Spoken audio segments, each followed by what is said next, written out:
ನಮಸ್ತೆ. ನಮಿ ಸಾಬೀಸ್ ಯೂಟ್ಯೂಬ್ ಚಾನಲ್‌ಗೆ ಸ್ವಾಗತ. ಎಲ್ಲರೂ ಹೇಗಿದ್ದೀರಿ?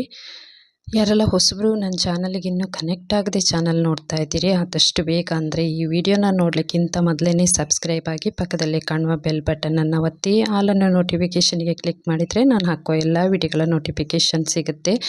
ನಾನು ನಿಮಗೆ ಇವತ್ತೊಂದು ರುಚಿಯಾಗಿರುವಂತಹ ಫ್ರೈ ಮಾಡೋದು ತಿಳಿಸ್ಕೊಡ್ತಾ ಇದ್ದೀನಿ. ಯಾವುದರಿಂದ ಅಂದರೆ ಉಡುಪಿ ಗುಳ್ಳ.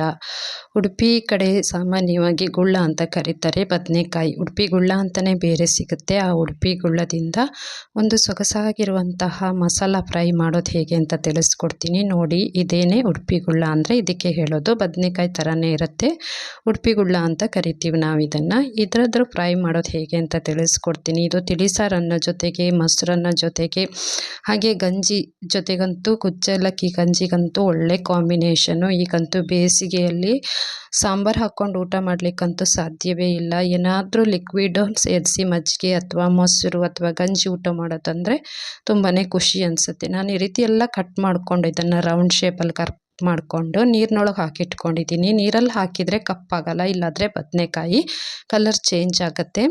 ನಂತರ ನಾವು ಇದಕ್ಕೆ ಮಸಾಲೆನ ರೆಡಿ ಮಾಡ್ಕೊಳ್ಳೋಣ.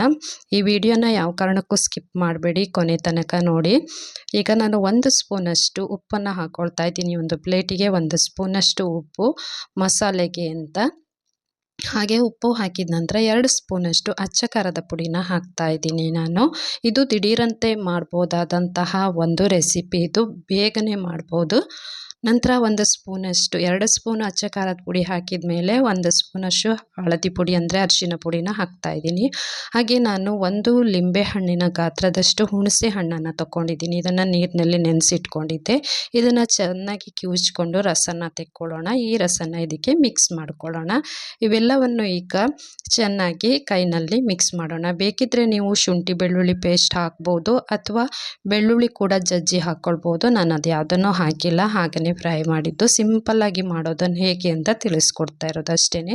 ಈ ರೀತಿ ಚೆನ್ನಾಗಿ ಹುಣಸೆ ನೀರಿನಲ್ಲೇ ನೀವು ಮಸಾಲೆನ ರೆಡಿ ಮಾಡ್ಕೊಳ್ಬೇಕು. ನಂತರ ಒಂದೊಂದೇ ಪೀಸ್ಗಳನ್ನು, ಬದನೆಕಾಯಿ ಪೀಸ್ ಅಂದರೆ ಗುಳ್ಳ, ಉಡುಪಿ ಗುಳ್ಳ ಹೇಳ್ತೀವಲ್ಲ ನಾವು, ಅದನ್ನು ಒಂದೊಂದೇ ಪೀಸಿಗೆ ಈ ರೀತಿ ಚೆನ್ನಾಗಿ ನಾವು ಹಿಟ್ಟನ್ನು ಅಂದರೆ ಮಸಾಲನ ಹಚ್ಚಬೇಕು. ಎರಡೂ ಕಡೆ ಚೆನ್ನಾಗಿ ಈ ರೀತಿ ಹಚ್ಚಿ ಒಂದು 10 ನಿಮಿಷ ಅಥವಾ 15 ನಿಮಿಷಗಳ ಕಾಲ ಇಟ್ಟರೆ ಆ ಬದನೆಕಾಯಿಗೆ ಫುಲ್ಲು ಮಸಾಲೆ, ಉಪ್ಪು, ಖಾರ ಎಳ್ಕೊಳ್ಳುತ್ತೆ. ಪ್ರತಿ ಒಂದು ಪೀಸಿಗೂ ಈ ರೀತಿ ಹಚ್ಕೊತಾ ಹೋಗಬೇಕು.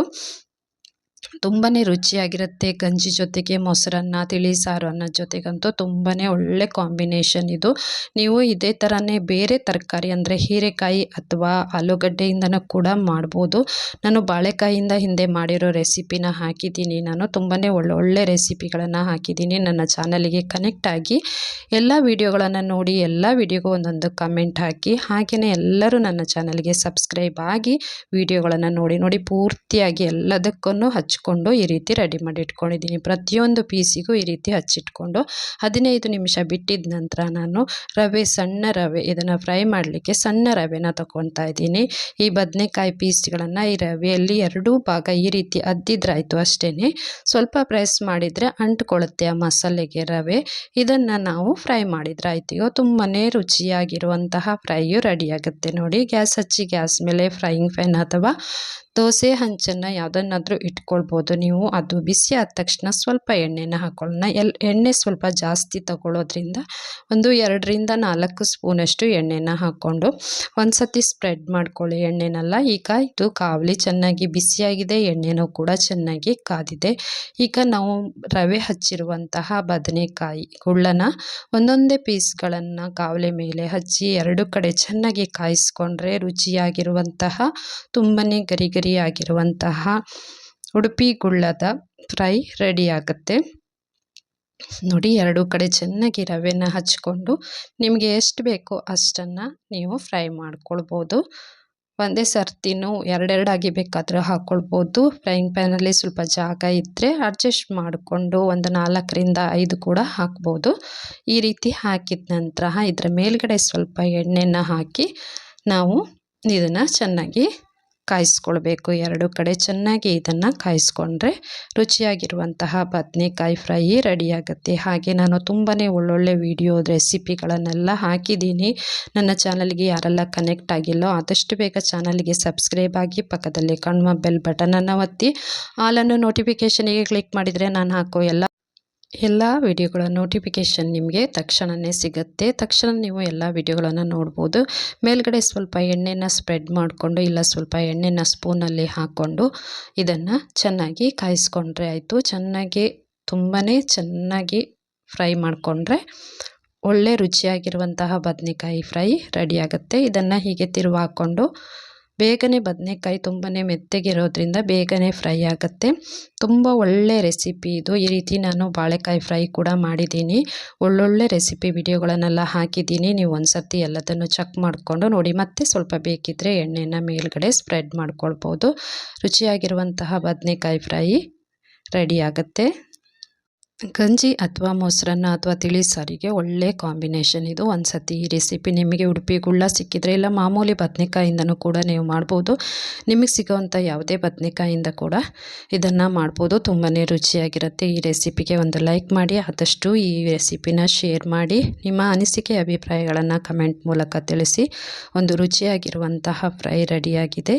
ನಾನು ಕುಚ್ಚಲಕ್ಕಿ ಗಂಜಿಗೆ ಇದು ಒಳ್ಳೆ ಕಾಂಬಿನೇಷನ್ ಅಂತ ಮಾಡ್ಕೊಂಡಿದ್ದೆ. ಕುಚ್ಚಲಕ್ಕಿ ಗಂಜಿ ಮಾಡಿ ಇದಕ್ಕೆ ಸೈಡ್ ಡಿಶ್ ಆಗಿ ಯೂಸ್ ಮಾಡಿದ್ದೆ. ತುಂಬಾ ಖುಷಿ ಅನಿಸ್ತು, ಅಂದರೆ ತಿನ್ನಲಿಕ್ಕೂ ಸಹ ತುಂಬಾ ಖುಷಿ ಅನಿಸ್ತು. ಕುಚ್ಚಲಕ್ಕಿ ಗಂಜಿ ಜೊತೆಗೆ ಈ ಫ್ರೈ ಅಂತೂ ಸಖತ್ತಾಗಿರುವಂಥ ಕಾಂಬಿನೇಷನ್ನು. ನೀವು ಸಹ ಈ ರೆಸಿಪಿನ ಟ್ರೈ ಮಾಡ್ತೀರಿ ಅಂತ ಅಂದ್ಕೊಂಡಿದ್ದೀನಿ. ಆದಷ್ಟು ಬೇಗ ನನ್ನ ಚಾನಲ್ಗೆ ಕನೆಕ್ಟ್ ಆಗದೇ ಇದ್ದರೆ ಕನೆಕ್ಟ್ ಆಗಿ, ವಿಡಿಯೋಗೆ ಕಮೆಂಟ್ ಮಾಡಿ, ಲೈಕ್ ಮಾಡಿ. ಹಾಗೆ ಮತ್ತೆ ಒಳ್ಳೊಳ್ಳೆ ರೆಸಿಪಿಗಳನ್ನು ಮುಂದೆ ಕೂಡ ನಾನು ಮಾಡ್ತೀನಿ. ನನ್ನ ಚಾನಲ್ಗೆ ಹೀಗೆ ನೀವು ಸಪೋರ್ಟ್ ಮಾಡ್ತಾಯಿರಿ ಅಂತ ಹೇಳ್ತಾ ಈ ವಿಡಿಯೋನ ಮುಗಿಸ್ತಾ ಇದ್ದೀನಿ. ನೋಡಿ,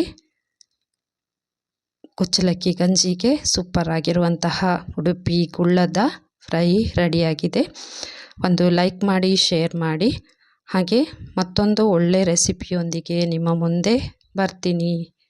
ಹಾಗೆ ವಿಡಿಯೋಗೆ ಲೈಕ್ ಕೂಡ ಮಾಡಿ ಅಂತ ಹೇಳಿ ಈ ವಿಡಿಯೋನ ಮುಗಿಸ್ತಾ ಇದ್ದೀನಿ. Thank you so much.